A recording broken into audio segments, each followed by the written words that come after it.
안녕하세요. 70여 년의 삶에서 기적을 마주한 애청자입니다. 은혜를 입은 자는 잊지 말아야 하고 베푼 자는 기억하지 말라는 말을 들어보셨나요? 하지만 은혜를 입은 자는 오히려 받은 도움과 배려를 잊기 마련이고 베푼 자만 홀로 본인이 타인에게 준 도움이 본인에게 돌아오지 않음을 씁쓸해하는 게 이 노인도 다 아는 현실이 아닌가 싶습니다. 하지만 종종 생각지도 못하게 내가 가볍게 불어서 날린 민들레 씨가 훗날 예쁜 꽃을 피워 나에게 좋은 향기를 주듯 내가 남에게 베푼 친절이 기적이라는 형태로 돌아오더군요. 내 자식에게마저 믿음을 잃은 제게 찾아온 반갑고 따뜻한 만남에 대한 이야기를 여러분과 함께 나누고 싶어서 이렇게 제가 사랑하는 채널에 연락을 하게 됐네요. 자식복 빼고 다 있다. 제 인생을 뒤돌아본다면 씁쓸하지만 이 말밖에 나오지 않을 것 같았네요. 아버지는 초등학교 교장 선생님이셨고 어머니께서는 중학교 교사셨습니다. 두 분의 영향으로 저는 초등학교 교사로 일하다 남편과 결혼 후 새 아이를 낳고 빠른 은퇴를 했죠. 남편은 저를 만나던 당시 본인만의 사업을 시작한 터라 가난했기에 저희 부모님께서 외동딸 시집 보내기 못 믿어 하셨지만 남편은 저와의 결혼 생활 동안 그 걱정을 모두 청산할 수 있었어요. 사업은 승승장구했고 방 하나짜리 좁은 집에서 시작한 저희 부부의 신혼생활은 서울의 마당에 있는 단독주택으로 이사를 해서 새 아이와 단란하게 살 수 있었답니다. 그 편안한 행복이 쭉 갔으면 얼마나 좋았을까요? 왜 부모가 어린 자식을 보며 그냥 이대로만 더 이상 자라지 않았으면 좋겠다고 기도하는지, 그저 어렸을 때는 이것들 언제 다 사람 구실하게 키우나, 어서 자라서 부모 곁 떠나서 저들끼리 잘 사는 모습 보여주면 좋겠는데 라는 생각을 한 적이 있었습니다. 하지만 다 큰 자식들을 보고는 이럴 거면 차라리 기저귀도 못된 아기인 채로 남아줬으면 하는 절절한 마음뿐이네요. 첫째는 참 어려서부터 애가 소극적이고 조용했어요. 그래도 말은 잘 들어서 공부도 곧잘해서 명문대에 들어갈 정도였죠. 첫째 아들은 조건은 좋았지만 말 주변이 없는 건지 자신감이 부족한 건지 취업을 준비하던 시절 늘 미역국만 말아먹었고 목표로 했던 대기업은 가지 못했지만 그래도 이름 들으면 알아줄 만한 회사에 들어갔어요. 저나 남편은 그것만으로도 참 성공한 인생이라고 생각을 했습니다. 좋은 가족이 있고 제 몸 하나 건사할 수 있는 직업까지 얻었으니 뭘 더 바라겠어요. 그러다가 첫째 아들이 30쯤 돼서 결혼하고 싶다는 아가씨를 한 명 데려왔는데 첫째 며느리는 아들에게는 눈에 넣어도 안 아픈 보물 같은 존재지만 동시에 저나 남편에게는 부모도 몰랐던 내 아들의 모습을 보게 해준 역할을 했네요. 집에 인사를 시키러 왔을 때부터 이미 첫째가 며느리에게 나사가 하나 빠진 것처럼 군다는 사실은 알고 있었습니다. 며느리가 벌이도 그렇게 넉넉치 않고 사돈댁 사정도 여유치 않아서 아들이 모든 결혼 비용이나 신혼집 장만을 부담하겠다고 했을 때부터 말이죠. 뭐 저희 집이 없는 집도 아니고 누가 돈을 얼마 냈으면 뭐합니까? 그저 내 자식이 이 정도로 정성을 다할 제 짝을 찾았다는 생각에 좋기만 했어요. 근데 그 지극정성이 저와 남편에게는 도구로 돌아올 줄 누가 알았겠습니까? 첫째가 손주가 태어나고 몇 년 지났을 때 제게 이런 말을 하는 겁니다. 엄마, 채원이 회사 그만둔 지 꽤 됐잖아요. 근데 아무래도 혼자 집에서 서준이만 보기 좀 그렇나 봐요. 그래서 뭐 작은 카페 같은 거 하고 싶다는데 혹시 아빠께 잘 말해서 도와주실 수 있으세요? 카페만 차리면 서준이는 당연히 장모님께서 봐주신다고 했으니까 걱정 안 하셔도 되고요. 커피숍인지 뭔지를 하고 싶다는 며느리의 말에 쪼로록 돈 나올 곳으로 와서 꼬리를 살랑살랑 흔드는 첫째. 첫째는 한 달 동안 저와 지 애비를 아주 구워 삶아서 커피숍을 차릴 자금을 얻어갔습니다. 이제 와서 생각해보면 그대로 구워 삶아져서 먹힌 저나 남편도 참 어리석었죠. 심지어 그렇게 영커피숍이 잘 된 것도 아니었습니다. 며느리는 남편이 준 돈으로 차린 커피숍에서 지 동생과 함께 일을 했는데 대체 장사는 어떻게 하는 건지 문을 열고 몇 년 동안은 계속 찾아오는 각설이 마냥 첫째가 찾아와서 건물 임대료를 저나 남편에게 빌려가기도 했어요. 뭐 장사가 마음대로만 되는 게 아니니 탓할 생각은 없지만 그렇게 장사를 할 수 있었다는 은혜는 잊으면 안 되죠. 제가 그 커피숍에 한번 가본 적이 있습니다. 그 당시만 하더라도 돈을 참 많이 투자하기도 해서 꽤 번화가에 위치해 있었고 가게 인테리어도 세련됐었던 게 기억이 나네요. 그래서 그런지 손님으로 앉아있는 사람들이 모두 젊은 사람들이었고요. 며느리가 파는 커피라도 한 잔 사서 먹고 오려고 들어갔는데 계산대 안에 있던 며느리가 저를 보고 처음 한 말이 뭔지 아시나요? 어? 어머님, 여긴 왜 오셨어요? 여긴 어머님이 드실 만한 거 하나도 없는데. 없기는 왜 없니? 나도 커피 마실 줄 안다 얘. 아, 그럼 한 잔 드릴까요? 저도 커피 한 잔이었지만 내 며느리 가게 매출 올려주려고 며느리가 그냥 준다고 해도 제 돈 내고 올 생각이었습니다. 근데 아주 당연하게 제게 금액을 말하는 며느리를 보고 참 얘도 대단하구나 싶더라고요. 근데 더 의아했던 건 커피를 유리잔이 아닌 종이컵에 줬다는 겁니다. 왜 여기다 주니? 저기 앉아있는 손님들 보니까 다 잔에 마시고 있던데. 어머님 마시고 가시게요? 그럼 그냥 보내려고 했니? 나는 네 가게 구경도 하고 너 일하는 거 좀 괜찮나 듣기도 하려고 했는데. 그럼 좋은데 어머님 저 바빠요. 오늘은 그냥 집에 가면서 드세요. 바쁘다고? 아니 저기 저렇게 빈자리가 많은데 뭐가 바빠? 어머님이 카페 일을 모르셔서 그러는데 원래 손님이라는 게 한 번에 몰리는 거라서 이러다가도 갑자기 바빠져요. 그리고 솔직히 말하면 이걸 어떻게 말해야 돼? 좀 나이 든 사람이 가게에 있으면 젊은 사람들이 안 들어오려고 한단 말이에요. 처음에는 제가 말을 잘못 들은 줄 알았습니다. 어떻게 사람이 이럴 수가 있죠? 이렇게 무례한 말을 가족에게 어려움 하나 없이 내뱉다니요. 저는 어처구니도 없고 화가 나서 제 앞에 커피가 든 종이컵을 손으로 탁 쳐서 엎어버렸어요. 그리고 다른 손님들이 들을 정도로 아주 뚜렷하게 크게 말했어요. 그 젊은 사람들만 와야 한다는 커피숍을 과연 누구 돈으로 열 수 있었는지 네가 기억은 하고 그딴 말을 하는 거니? 됐다. 너같이 생각 짧은 애가 뽑은 커피 입에 댈 생각도 없어. 어차피 꾸정물맛만 나겠지. 그렇게 뻥찐 며느리 얼굴을 보고 집에 들어온 날 밤 아들에게서 전화가 와서 받을까 말까 하다가 받았더니 아니나 다를까 아들은 지색 씨가 한 잘못에 대한 사과보다 일단 제게 화부터 내더군요. 엄마, 채원이 가게 와서 행패 부리셨다면서요? 대체 왜 그러세요? 왜? 행패? 그게 그렇게 말하든? 진짜 행패가 뭔지 내가 찾아가서 보여줘? 너 그 가게에 들어간 네 아버지 돈 도로 내뱉으라고 하기 전에 입 다물어. 모지리 같은 거 같으니라고.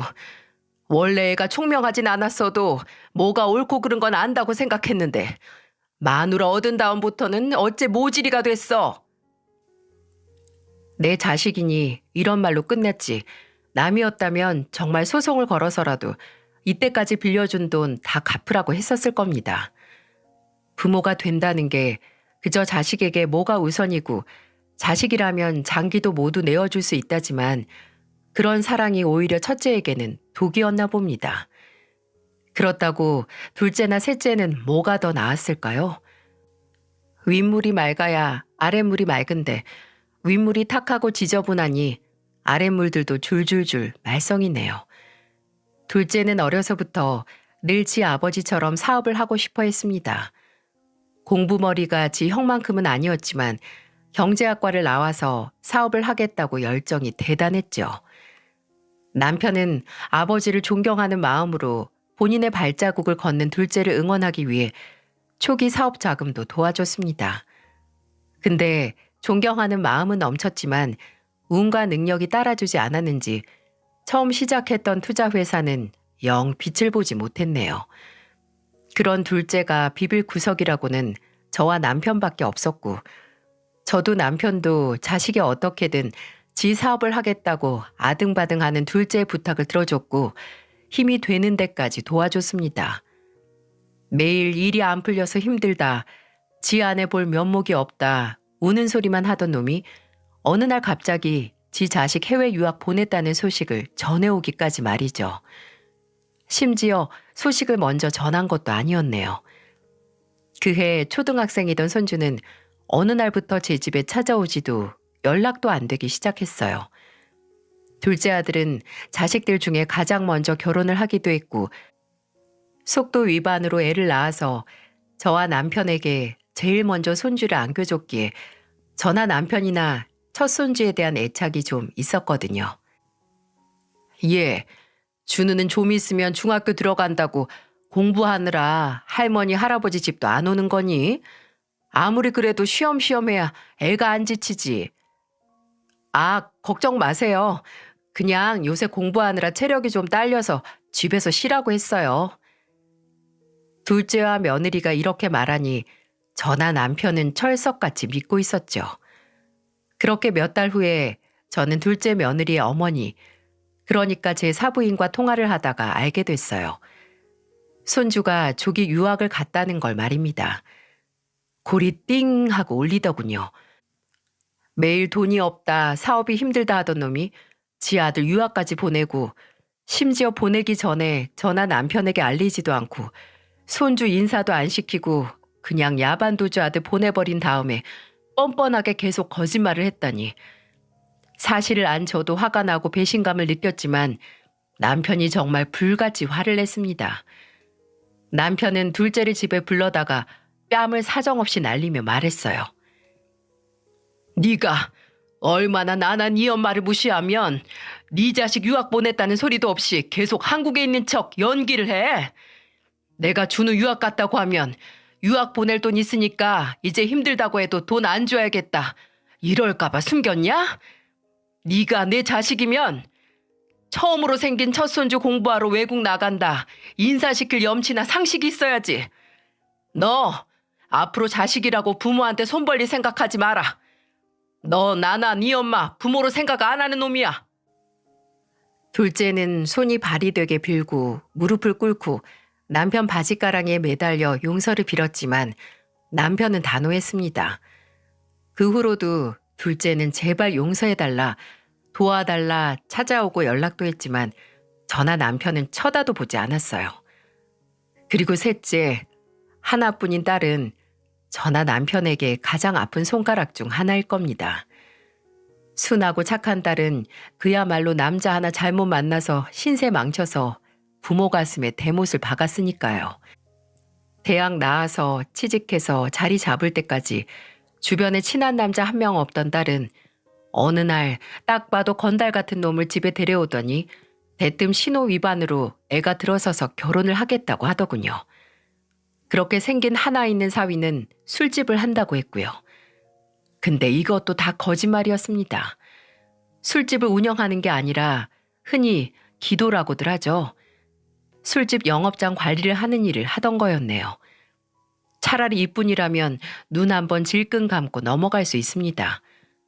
딸이 급하게 돈이 필요하다고 저와 남편을 찾아왔는데 글쎄 그 돈이 사위가 폭력 시비에 휘말렸다고 합의금이 필요하다고 왔던 거였어요. 마음으로는 남을 때렸으면 감옥 가서 죗값을 받으라고 하고 싶었지만 울면서 도와달라고 하는 딸과 차마 갓난쟁이인 제 손주를 애비 없는 자식으로 둘 수 없어서 속이 썩어 들어가는 심정으로 도와줬어요. 하지만 차라리 그때 형을 살든 감옥에 가든 말든 죗값 받아 후회라도 해주게 했어야 했네요.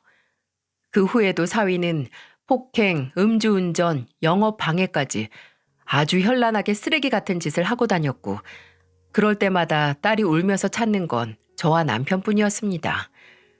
제가 정말 참다 또 울면서 제게 신세 한탄하려고 전화를 한 딸에게 말했어요. 선이야, 너 그냥 이혼해라. 요새 이혼했다고 손가락질하는 세상도 아니고 지연이 혼자 키우기 무서우면 이 엄마랑 아빠가 도와줄게. 그러니까 제발 이혼해. 매일같이 속 뒤집어지는 일만 키우는 놈 뭐가 좋아서 그냥 사니? 저는 제가 용기를 주면 딸이 그 왼수 같은 놈을 떠날 거라고 생각했어요. 하지만 한참을 울던 딸이 울음을 뚝 멈추고 제게 한 소리가 저를 뒷목 잡게 만들었죠. 엄마, 내가 엄마한테 그런 소리 들으려고 전화한 줄 알아요? 내가 이혼 생각이 있었으면 진작 했지.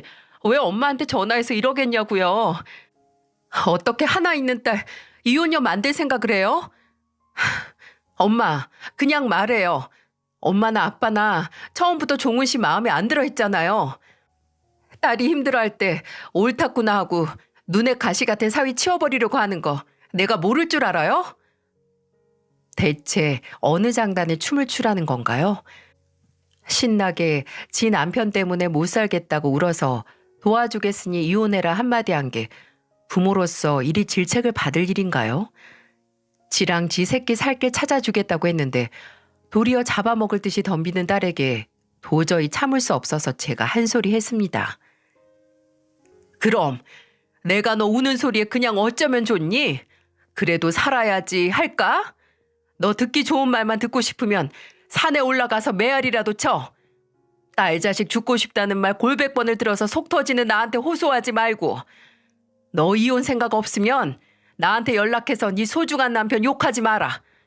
엄마도 이제 버려야 하는 쓰레기 안고 살면서 냄새 난다고 우는 네 얘기 듣기 지쳐. 딸은 어떻게 엄마가 그럴 수 있냐. 그럼 나는 누구한테 이런 얘기를 하냐. 너무한다고 울고불고 했지만 어쩌나요? 지가 그런 놈이라도 끌고 산다는데. 저는 딸에게 이렇게 단호할 수 있었지만 남편은 참 힘들어했습니다. 하나뿐인 막내딸이 그런 불안당 같은 놈과 사는 걸 가슴 사무치게 괴로워했죠.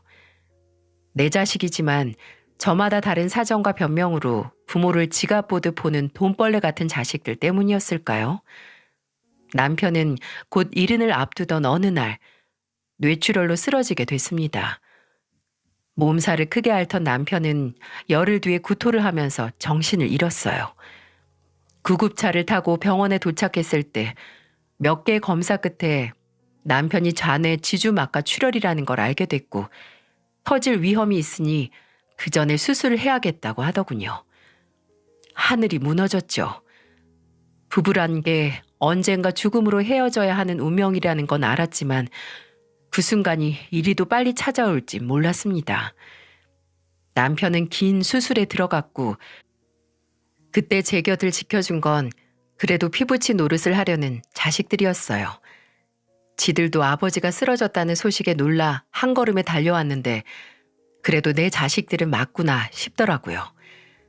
수술 후 남편은 첫 수술 후에 정신을 회복하고 가족들을 알아보긴 했습니다. 하지만 그 안도도 찰나의 것이었죠. 수술 부위에 재출혈이 생겼고 또다시 응급수술을 해야 했어요. 한시도 안심할 수 없는 그 순간에 첫째가 그러더군요.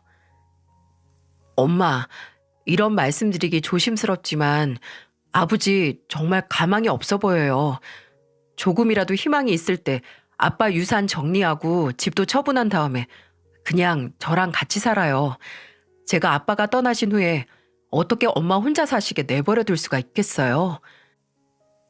처음에는 이놈이 아버지 재산을 노리고 수작을 하는구나 했습니다.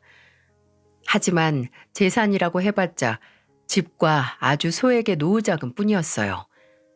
이미 일평생 일군 재산은 삼남매가 하이에나처럼 다 뜯어갔기에 풍족했던 살림이 그냥저냥 어떻게든 먹고 살 수 있는 정도로 쪼그라들었으니까요. 제가 이 사실을 말하니 첫째는 의외의 얘기를 하더라고요. 제가 이 순간까지 돈에 눈이 뒤집힌 후레자식인 줄 아세요? 그냥 엄마가 아빠 떠나신 후 힘들 때 정리하느니 차라리 지금 좀 담담하게 먼저 정리하시는 게 심적으로 괜찮지 않을까 해서 한 말이에요. 이놈이 좀 철이 들었나 싶으신가요? 아마 다른 사람들이 보기에는 그래도 꿍꿍이 속이 있구나 할 수도 있을지 모릅니다. 하지만 정신을 차리지 못하는 남편이 병상에 누워있는 그 순간 그나마 제가 기댈 수 있는 사람은 자식이라는 생각에 제 마음이 약해졌네요. 남편은 끝내 짧은 투병 생활 중 숨을 거뒀고 정말 혼자 남은 제게 남은 가족은 아들 둘과 딸뿐이게 되어버렸습니다. 그래도 아직 자식들 집에 얹혀 살고 싶지 않아서 첫째의 제안도 거절을 했어요. 근데 며칠 후 정신을 차렸나 싶던 첫째가 저를 찾아와 이렇게 말하더군요. 지금 이 시기에 엄마한테 이런 부탁드리는 게 자식으로서 얼마나 염치 없는 일이라는 걸 알지만 정말 제가 도움 청할 수 있는 게 엄마밖에 없어요. 장모님께서 이번에 갯돈 때문에 문제가 생겨서 동네 아줌마들한테 단체로 고소를 당하기 직전이에요. 무슨 갯돈을 여기저기서 돌려막기를 하신 건지 액수도 꽤 커서 엄마, 아버지 재산 얼마 남지 않을 거 아는데 이 집이라도 어떻게 담보대출 받아서 저희 좀 도와주시면 안 될까요? 애엄마가 매일 지 엄마 때문에 죽고 싶다고 어떻게 해야 할지 모르겠다고 밤낮으로 울어서 미치겠어요. 이뿐만 아니라 둘째도 그렇고 셋째도 마치 짠 듯이 제게 찾아와 무슨 문제가 있다며 제발 도와달라고 하는 겁니다. 둘째는 지 회사 고객하고 문제가 생겼다고 투자금을 돌려달라고 한다고 회사에 와서 난리를 쳤다고 하고 셋째는 이제 와서 이혼하겠다고 도와달라고 하고 아마 남편이 옆에 있었던 시절의 저였다면 택도 없다고 했을 테지만 남편이 떠나고 약해질 대로 약해지고 남은 건 자식들 뿐이라는 생각에 차마 애들의 부탁을 거절할 수 없었어요. 제가 정말 미쳤었죠. 하나 남은 집을 담보로 대출을 받아서 첫째에게 일정 부분을 빌려주고 나머지는 둘째와 셋째에게 빌려줬습니다. 솔직히 생각해보면 그때까지만 해도 저는 첫째가 저를 모시고 살겠다는 말을 믿었기에 그런 결정을 할 수 있었던 것 같아요. 만약 일이 잘못돼도 장남이 나를 책임져 주겠지 하는 안일한 생각으로 말이죠. 결과는 어땠을까요? 꼭 갚겠다고 하던 자식들은 제 연락을 피하기 시작했고 끝내 장기간 연체로 인해 저당 잡힌 집은 은행의 경매로 넘어가고 말았어요. 끝까지 믿었던 자식들로 인해 저는 먼저 간 남편이 남겨준 집을 잃고 만 겁니다. 심지어 이혼하겠다고 변호사 구하겠다고 돈 가져간 딸은 이혼도 안 했습니다. 저는 끝내 계속해서 연락을 피하고 집 문도 안 열어주던 첫째를 찾아가서 힘들게 얼굴을 마주하게 됐고 그렇게 마주한 첫째는 저를 보자마자 이딴 소리를 해서 간당간당 버텨오던 저를 무너지게 만들었네요. 아무리 그래도 지금 같이 사는 건 어려워요. 남는 방도 없고 그렇다고 엄마를 거실에서 지내게 할 순 없잖아요. 일단 있는 돈으로 원룸이라도 구하든 하세요. 상황 봐서 꼭. 원룸? 너는 돌아가신 네 아버지가 남겨준 그 집을 날려놓고 나한테 알아서 방 구해서 살라는 말이 나오니? 네가 내 속에서 나온 자식 맞아? 그렇게 지가 책임지겠다, 모셔가서 살겠다던 놈이 이제 와서 알아서 살라고? 이 쓰레기 같은 놈. 됐다. 차라리 이렇게 알거지 된 김에 너나 네 동생들 같은 돈벌레 치우게 됐으니 속이 다 시원하다. 아이, 엄마가 무슨 알거지예요. 아빠가 벌어놓은 돈이 얼만데. 그래, 그 돈이 얼만데 40 넘은 자식들이 다 빼먹어가서 그것도 동났어. 쌀통에 든 쌀벌레들처럼 네 부모 통장에 든 돈벌레들 때문에 바닥났다고. 네 동생들이나 너나 엄마 빈털털이 된 김에 이제 빼먹을 것도 없으니까 연락하지 마라. 내가 전 재산 어디 기부했다 치고 원수 같은 너희들 남은 내 인생에서 청산했다고 칠 테니까 연락하지 말어. 내 속으로 난 자식들이 그럴 리 없다고 생각했던 걸까요? 그래서 더 이상 회복할 수도 없게 배신을 당하고서야 이놈들은 답이 없다는 걸 인정하고 정신을 차릴 수 있었던 걸까요? 저는 첫째뿐만 아니라 둘째, 셋째에게도 통보했어요. 이제 남은 게 없으니 다들 알아서 살고 연락도 하지 말라고요. 너희에게 털릴 대로 털렸으니 양심이 있으면 니들 애미가 편하게 살 수 있게 놓아달라고 말이죠. 그리고 제게 남은 돈으로 방 하나짜리 집을 월세로 얻어서 이사를 갔습니다. 물론 연락처도 바꿨고 그놈들에게 이사 가는 주소도 일체 말하지 않았고요. 근데 정말 거짓말처럼 돈벌레들에게서는 어떠한 연락도 오지 않았어요. 정말 이것들이 양심이 있어서 연락을 안 하고 찾아오지 않았던 걸까요? 그래도 애미인 저는 알죠. 아마 제게 돈이 남아있다고 생각했다면 제가 해외로 도피를 했어도 끝까지 찾아와서 돈을 갈취해 갔을 거라는 걸 말이죠. 가져갈 돈이 없어진 제게 명절이나 제 생일에도 연락 한번 하지 않는 자식들. 아니, 이제 남보다도 못한 돈벌레들을 생각하면 씁쓸하긴 해도 마치 남편과 처음 신혼생활을 했던 그 좁은 집 같은 곳에서 다시 한번 저만의 인생을 시작해야겠다는 결심으로 힘을 냈습니다. 집은 구했어도 곧 70인 나이에 몇십 년을 쉬던 돈벌이를 해야 했기에 초조하면서도 다시 젊어졌다는 기분으로 구직 활동을 시작했어요. 그 결과 기업이 많은 번화가 24시간 국밥집 야간조로 일을 할 수 있었네요. 아, 그러고 보니 제가 일을 시작하고 얼마 안 있어서 모르는 번호로 한 통의 전화를 받았는데 그게 다름 아닌 둘째 며느리의 전화였습니다.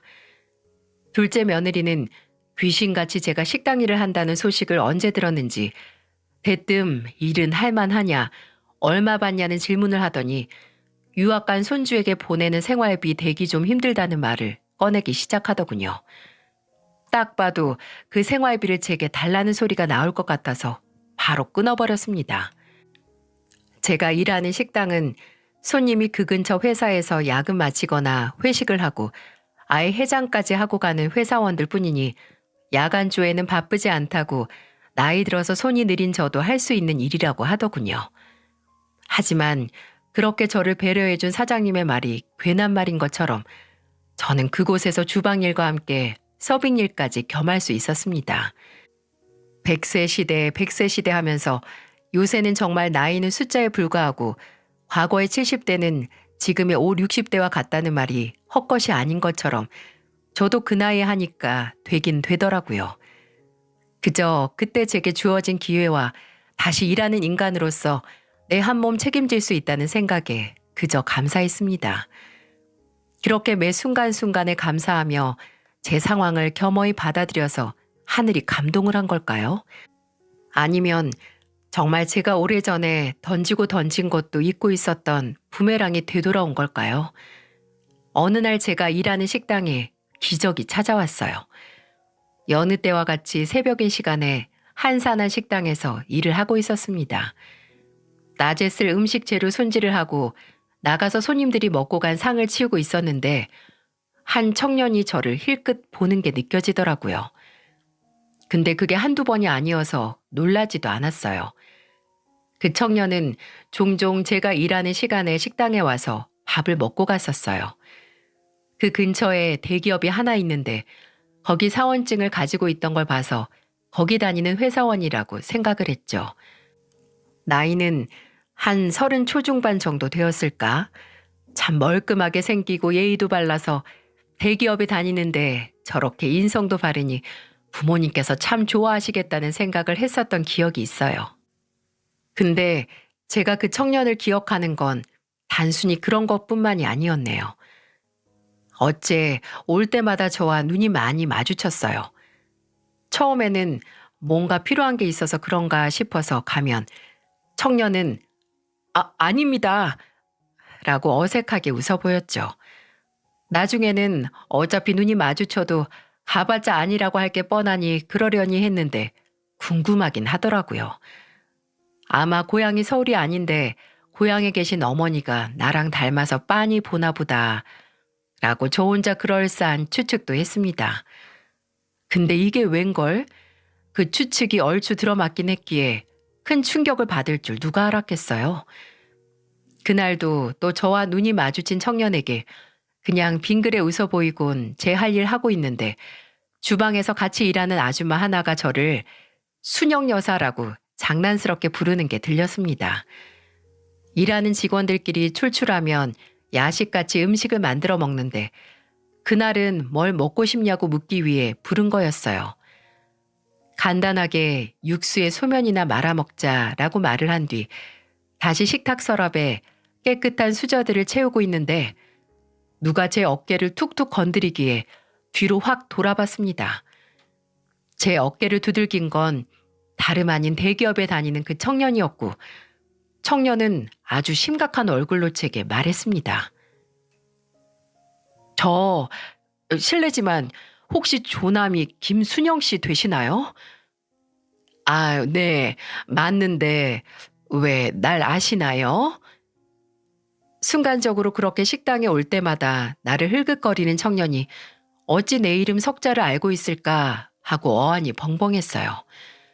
뭐 아까 같이 일하는 아줌마가 내 이름을 불렀기로써니 성까지 알고 있다는 게 의아했죠. 근데 충격적인 건 이것뿐만이 아니라 제가 고개를 갸웃거리며 맞다고 하자 힘이 툭 하고 빠진 것처럼 주저앉아서 오열을 하기 시작한 청년의 모습이었습니다. 저도 그렇고 그때 식당에 있던 손님 2명과 청년의 곡소리를 듣고 달려나온 주방 직원들까지 단체로 이게 무슨 일인가 했죠. 저는 허겁지겁 아무것도 모르고 일단 그 청년을 달래기 시작했어요. 아이고, 총각, 왜 그래? 일단 일어나 봐. 나를 어떻게 알고, 아니 이렇게 다짜고짜 울어, 어? 아주머니, 정말 저 기억 안 나세요? 저 명호예요, 명호. 아주버님 집 새방에 살던 새댁 아들 명호요. 그 말을 듣고 청년뿐만 아니라 저 또한 다리가 훅 풀려서 주저앉았어요. 맞네. 맞아, 명호. 아유, 크더니 엄마 얼굴 그대로 닮았네. 언제 이렇게 컸어, 어? 어찌 잊을 수 있을까요? 만일 누군가 예전에 헤어졌던 그리운 사람을 만날 수 있게 해준다고 하면 망설임 없이 이 청년과 이 청년의 어머니를 말했을 텐데 말이죠. 어디서부터 이야기를 해야 할까? 저와 남편이 살던 주택이 단독주택이긴 해도 본체 옆에 좀 큰 창고방이 하나 있었어요. 말이 창고지 전기도 들어오고 화장실이나 주방을 만들기만 하면 새방 줄 수 있을 정도의 방이었어요. 그래서 남편과 저는 좀 무리를 해서 거기에 싱크대를 설치하고 입구 쪽에 화장실을 터서 어느 초등학생 아들을 둔 젊은 부부에게 세를 줬었습니다. 그리고 바로 그 초등학생 아들이 지금 제 눈앞에서 마치 어린 시절로 돌아간 것처럼 눈물을 흘리는 이 청년이었고요. 그냥 집주인과 세입자의 관계였다면 이렇게 만나자마자 서로 눈물을 쏟진 않았겠죠. 그 집 세댁과는 참 가슴 아프고 씁쓸한 일로 기억에 남았던 관계이기도 했고 그랬기에 더 애틋하기도 했네요. 초등학생 아들이 있긴 했지만 저보다 한참은 동생일 법한 나이이기도 했고 또 뭔가 조용하고 수줍음 많은 게 세댁스럽기도 해서 저는 이 청년의 어머니를 늘 세댁이라고 불렀던 기억이 나네요. 근데 세댁은 참 착하고 조용했지만 그 남편이라는 사람이 손버릇이 참 안 좋았습니다. 처음 그 부부가 집에 들어와 살다가 한 나흘 정도 지났을까요? 집 아래쪽에서 쾅 하는 소리와 함께 아이 우는 소리가 들리기 시작했어요. 저는 그 소리가 뭔지 직감할 수 있었어요. 우선 그 부부가 이사를 오고 난 후에 마주쳤던 세댁의 모습은 늘 소심하고 그때가 초여름이긴 해도 늘 긴 바지에 긴 팔로 온몸을 가리고 다녀서 제가 어머 세댁 안 더워? 라고 물으면 그저 어색하게 웃으면서 대화를 피했다는 게 기억이 났기에 저 소리가 세댁의 남편이 내는 가정폭력의 소리라는 생각이 들었어요. 여보, 경찰에 얼른 전화해. 새빵 세댁 지금 위험한 것 같아. 자초지종을 모르던 남편도 일단 제 말을 듣고 경찰에 전화를 했고 아니나 다를까 경찰이 출동하고 나서 새빵 문이 열렸을 때 새댁의 눈에는 커다란 멍이 들어 있었습니다. 그 후로도 그 집에 몇 번의 경찰이 오고 가고 나중에는 경찰을 부르기도 전에 저와 남편이 그 새방에 달려가서 문을 쾅쾅 두들기기도 했어요. 당장 그 새댁에게 이혼하라고 하고 싶었지만 그래도 어찌 남이 당장 갈라서라고 책임지지도 못할 소리를 내뱉을 수 있겠어요. 근데 하루는 늦은 밤에 현관문을 쾅쾅 두들기는 소리가 나서 남편이 나갔더니 글쎄 새댁이 입술에 피가 맺힌 채로 어린 아들을 안고 왔던 거였어요. 그 사람이 이제 저 말고 애한테도 손을 대려고 해요. 술 먹고 저 때리다가 그거 보고 말리려는 아들한테 손을 들려고 해서 도망왔어요. 아주머니, 저 좀 살려주세요. 그때 저와 남편은 결심했습니다. 이 두 모자를 평생 책임지겠다는 각오로 사람 목숨을 살려야겠다고 말이죠. 저는 새댁에게 경제적인 문제만 없다면 이혼을 할 생각이 있는지 물었고, 새댁은 아무리 두려웠어도 아들을 위해서 그래야만 할 것 같다고 했습니다. 저와 남편은 새댁을 도와서 그 가정폭력범을 상대로 이혼 소송을 진행했고, 그 인간 알고 보니 바람도 피우고 있었더라고요. 심지어 이혼 후에 그 바람난 상대와 살림까지 차렸고요. 새댁은 차라리 상대가 있어서 본인과의 이혼을 미련 없이 할 수 있었다고 다행이라고 하던 게 기억이 나네요. 그 후에 저와 남편은 결심한 대로 새댁에게 아낌없는 후원을 했습니다. 일단 새댁에게 방세는 받지 않기로 했어요.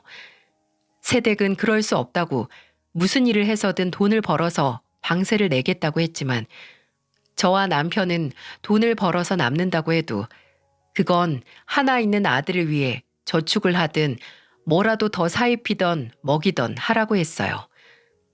저와 남편은 새댁에게 격리학원이라도 보내서 남편 회사에 사무 보조로 취직을 시키고 싶었지만 새댁은 가방끈 짧은 본인이 처지 때문에 분에 넘치는 일을 맡을 수는 없다고 일자리 문제는 어떻게 해서든 본인이 해결을 하겠다고 했습니다. 그렇게 말했던 새댁은 금방 가사 도우미 일을 구했고 아들과의 새 출발을 위해 노력을 했죠. 그때 제 자식들은 모두 고등학생, 중학생이었던 터라 애들이 학교 가고 나면 집에 저밖에 없었기에 초등학생이었던 청년이 학교 갔다 돌아오면 혼자 집에 있지 말고 저희 집에 와 있으라고 했어요. 그럼 저는 그 애가 숙제하는 걸 옆에서 봐주고 간식도 챙겨주고 새댁이 일이 늦게 끝나는 날이면 아예 저녁까지 해서 집으로 보내기도 했죠. 그만큼 어린 청년은 제 말동무가 되어주기도 했습니다. 또 하루 종일 일을 하는 새댁을 위해 저희 가족들 먹을 반찬 할 때 재료를 더 넣어서 새댁과 어린 청년이 먹을 반찬도 한 보따리 싸서 냉장고에 넣어주는 게 그 당시 제 낙이기도 했네요. 이제는 어제 제가 무슨 반찬으로 밥을 먹었는지 가물가물한 나이가 됐지만 그 당시 새댁이 일을 시작하고 처음 제 생일이 됐을 때 얼마 되지 않는 월급에서 아끼고 아껴서 제게 선물로 꽃분홍색 립스틱과 손수건을 준비해서 수줍게 내밀었던 것과 어린 청년이 써준 편지는 아직도 생생하게 기억이 납니다. 그렇게 정말 가족처럼 제 동생처럼 지냈던 새댁이 떠난 건 그리 멀지 않은 어느 가을날이었네요. 주말 아침 현관문을 두들기는 소리에 나가보니 어린 청년이 눈물 콧물을 흘리면서 서 있더군요. 제가 놀라서 왜 그러냐고 물으니까 청년은 다 새는 발음으로 말했어요. 아줌마, 엄마가 숨을 안 쉬어요. 엄마가 일어나질 않아요. 어린아이의 말에 제 심장이 덜컥 내려앉았습니다. 저는 일단 집에서 구급차를 부른 뒤 얼른 새방으로 넘어갔어요. 어린 청년의 말처럼 새댁은 마치 자는 것처럼 곤히 누워서 눈도 뜨지도 않고 숨도 쉬지 않았습니다. 도착한 구급차에 실려서 병원에 갔을 때 이미 새댁의 심장은 소생이 불가능했고 의사의 말로는 의문사가 아닌 극단적인 선택이라고 하더군요. 충격이 이만저만이 아니었어요. 아니, 분명 그 전날만 해도 저와 내리는 비를 보면서 빈대떡 부쳐 먹으면 딱이라는 군침 섞인 제 말에 웃던 새댁이 왜 그런 선택을 한 건지 이해가 가질 않았어요. 나중에 새댁의 장례식 전에 남편이 어린 청년에게 입힐 옷을 찾다가 그 방에서 새댁의 유서를 발견하기 전까지 말이죠. 그곳에는 죽을 둥 살 둥 살고 있지만 아들과 함께 앞으로 살아갈 날들이 너무 버겁고 두렵다는 말이 써져 있었고, 도움을 줬지만 끝내 이런 선택을 하고야만 자신을 저와 남편이 용서해 주길 바란다고 용서를 비는 내용과, 또 먼저 떠난 엄마가 너무 미안하다는 어린 청년에게 보내는 말이 있었습니다. 아무리 앞에서 웃고 괜찮다고 했어도 속은 불확실한 미래에 대한 초조함으로 타들어갔던 거죠. 아무리 그래도 어린 자식을 두고 간 새댁이 야속하기도 했지만 그 속을 먼저 알아주지 못했다는 죄책감으로 가슴이 꽉 조여오는 것만 같았네요. 일단 새댁의 장례식을 위해 새방에 있던 수첩에서 새댁 친정 번호를 찾을 수 있었고, 딸이 이혼 후 극단적인 선택을 했다는 소식을 듣고 부산에서 새댁의 친정 어머니가 오셨습니다. 솔직히 저와 남편은 별다른 선택지가 없다면 어린 청년을 도맡아 대학 가기 전까지 책임을 지고 싶었어요. 하지만 새댁의 어머니께서 손주를 데려가겠다 결정을 하셨고, 저희는 그렇게 아쉬운 작별을 할 수밖에 없었습니다. 저와 남편은 어쩌면 이게 마지막일 수 있겠다라는 심정으로 새로 전학을 가는 학교에서 적응도 잘하고 즐겁게 지내라고 새 신발과 가방, 옷가지 몇 벌과 학용품 등을 사서 바리바리 챙겨줬어요. 떠나는 청년을 꼭 안아주며 할머니와 잘 지내고 늘 건강하고 언제든 도움이 필요하면 이 아줌마에게 전화를 하라고 저희 집 전화번호와 심지어 남편 회사 전화번호까지 수첩에 적어주었죠. 그 어린 청년은 그 작은 덩치로 저를 마주 안아주며 말했습니다. 고맙습니다, 아줌마. 꼭 다시 올게요. 아줌마랑 아저씨 저 절대 잊지 않을 거예요. 약속할게요. 근데 그 말이 진짜였다는 걸 20여 년이 지난 그날 알게 되다니. 청년이 할머니 댁인 부산으로 간 후에 몇 년 동안은 연락이 닿았지만 어느 순간 뚝 하고 아예 연락이 끊어졌거든요. 서운하고 걱정이 되긴 했지만 어디서든 잘 살라고 기도를 할 수밖에 없었습니다. 그래서 더욱 이 기적과 같은 순간을 그냥 보낼 수 없어서 저와 다 큰 청년은 식당 구석진 자리에 앉아서 소주 한 병을 사이에 두고 지금까지 하고 싶었지만 할 방법이 없었던 이야기를 하기 시작했어요. 사실 부산 가고 2년 후에 할머니께서 돌아가셨거든요. 근데 저를 맡아주겠다는 친척들이 하나도 없어서 그냥 가까운 보육원으로 갔죠. 보육원에 갔어도 전환할 수 있긴 했는데 아주머니랑 아저씨 목소리 들으면 당장 저 좀 데려가 달라는 말이 나올 것 같아서 차마 할 수가 없었어요. 그래도 금방 저 후원해 주겠다는 후원자도 나타나서 학교도 잘 다녔고 좋은 대학도 나와서 이렇게 이름난 기업에 취직도 할 수 있었어요. 얼마 전엔 결혼도 했고요. 근데 저 살기 바쁘다고 아주머니나 아저씨 찾아뵙지도 않고 정말 죄송해요. 두 분께 부모님과 같은 은혜를 입었는데 그 은혜도 잊고 산 절 용서해 주세요. 아니 용서가 무슨 말이야. 이렇게 기특하게 잘 사는 거 보여준 것만으로도 기쁜데 그런 생각 하지 말어. 부모 마음 다 똑같아. 연락을 안 해도 어디서 지가 알아서 잘 살기만 해도 배부른 거야. 저와 청년은 두 손을 꼭 잡고 정말 모자 사이처럼 애틋하게 살아온 이야기를 했습니다. 저는 아저씨는 건강하냐는 청년의 물음에 어쩔 수 없이 남편의 부고를 전했고, 청년은 힘들게 멈췄던 눈물을 다시 쏟아냈어요. 그러다가 청년이 가만히 추억을 회상하면서 이런 말을 해서 저를 당혹스럽게 했죠. 아, 예전에 저랑 어머니 살던 그 새방에 다시 한번 가보고 싶어요. 아직 거기 살고 계시죠? 아, 남편이 먼저 세상을 떠났다는 소식보다도 그 당시 제 처지에 대해 말하는 게 더 힘들더라고요. 어떻게든 변함없이 잘 살고 있는 모습을 보여줘야 하는데 오랜만에 만난 사이에 거짓말을 할 수도 없으니 최대한 담담하게 그동안 제가 겪은 일을 짧게나마 청년에게 설명했어요. 아까까지만 해도 남편의 소식을 듣고 울던 청년이 제가 하는 얘기를 들으면서 점점 얼굴이 새빨개지더군요. 그렇죠. 남이 듣기에도 이렇게 화가 나는 일을 직접 당한 저는 오죽했을까요? 그래도 이미 지났고 그런 자식놈들 키운 제게도 일말의 책임이 있기에 분노로 부들부들 떠는 청년의 손등을 툭툭 두들기면서 저는 괜찮다고 하며 설명을 마쳤죠. 안 그래도 아주머니가 이런 시간에 식당에서 일하시는 거 보고 이상하게 생각하긴 했는데 혼자서 힘들어서 어떻게 버티셨어요? 아니, 잘하셨어요. 그런 것들은 자식도 아니고 정말 인간 새끼들도 아니에요. 아주머니, 그 자식놈들 때문에 뚫린 빈자리 이제 제가 채워드릴게요. 아이고, 됐어. 말이라도 정말 고맙네. 저 빈말 아니에요. 어떻게 이제야 찾아뵌 죄책감 덜 수 있을까 생각했는데 아마 지금 아주머니 앞에 제가 이렇게 나타난 건 우연이 아니라 필연인가 봐요.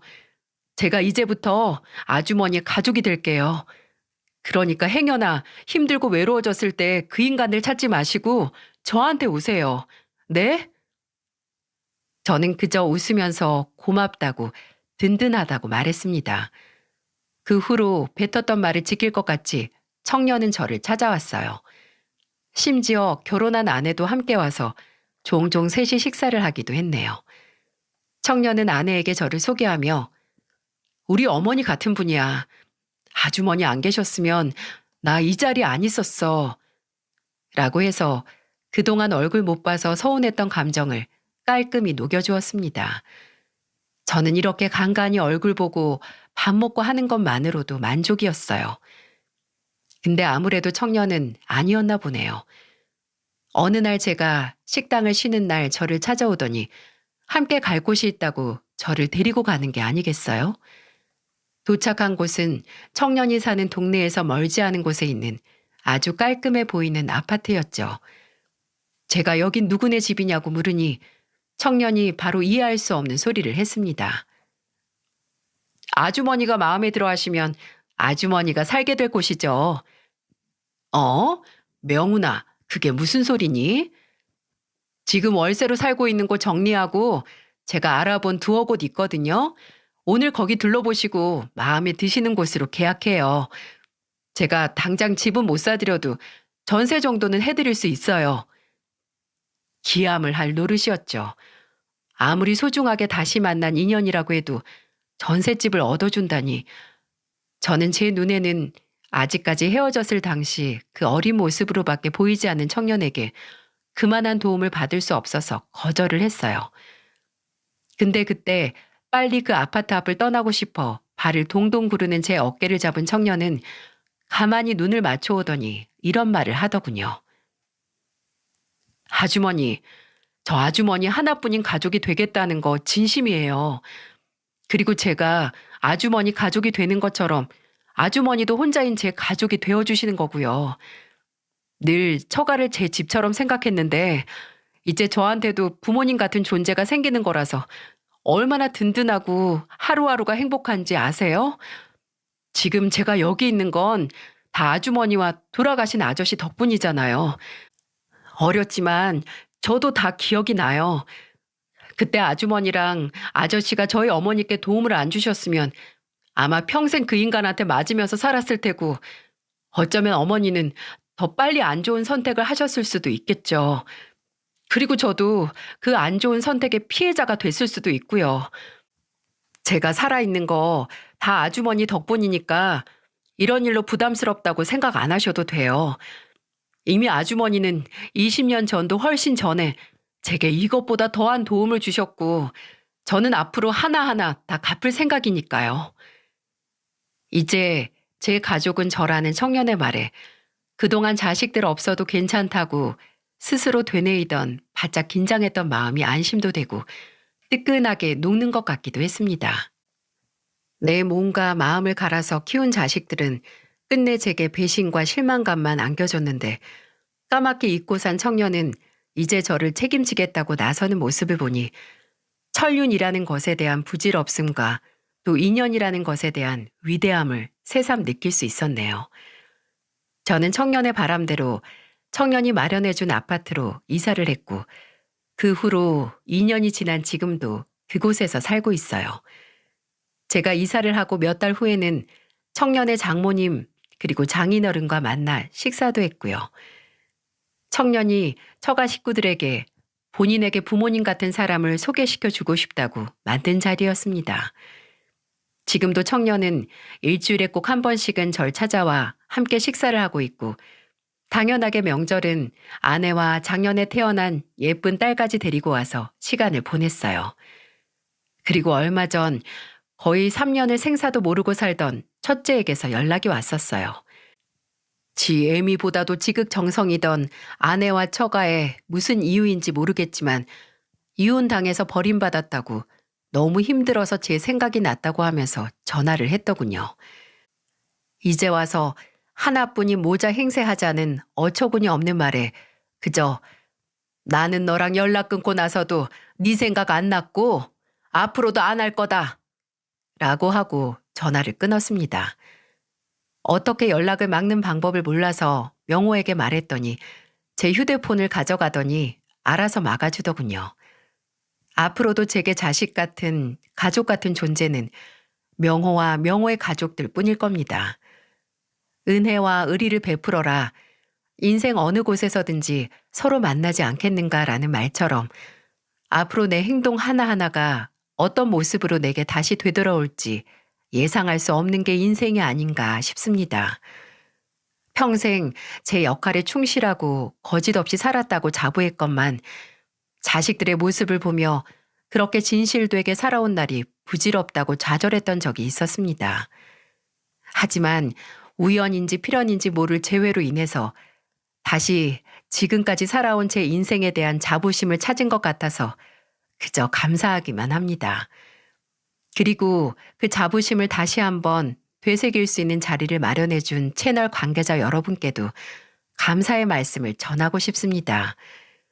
제 이야기를 보내고 싶어도 글솜씨도 없고 컴퓨터는 켜지도 못하는 늙은이라서 용기가 안 났는데 그래도 한번 연락을 해보자 해서 명호의 도움으로 채널에 연락을 했을 때 제게 용기를 주고 전화까지 해서 제 사연을 정리해 주시고 많은 도움을 주셔서 감사합니다. 깊은 배려심을 느낄 수 있었네요. 늘 하고 싶은 말이 많은 사람들의 마음의 창이자 소통의 창이 되어주는 채널에 다시 한번 감사의 말씀을 드리면서 여러분들도 늘 건강하고 행복하셨으면 합니다.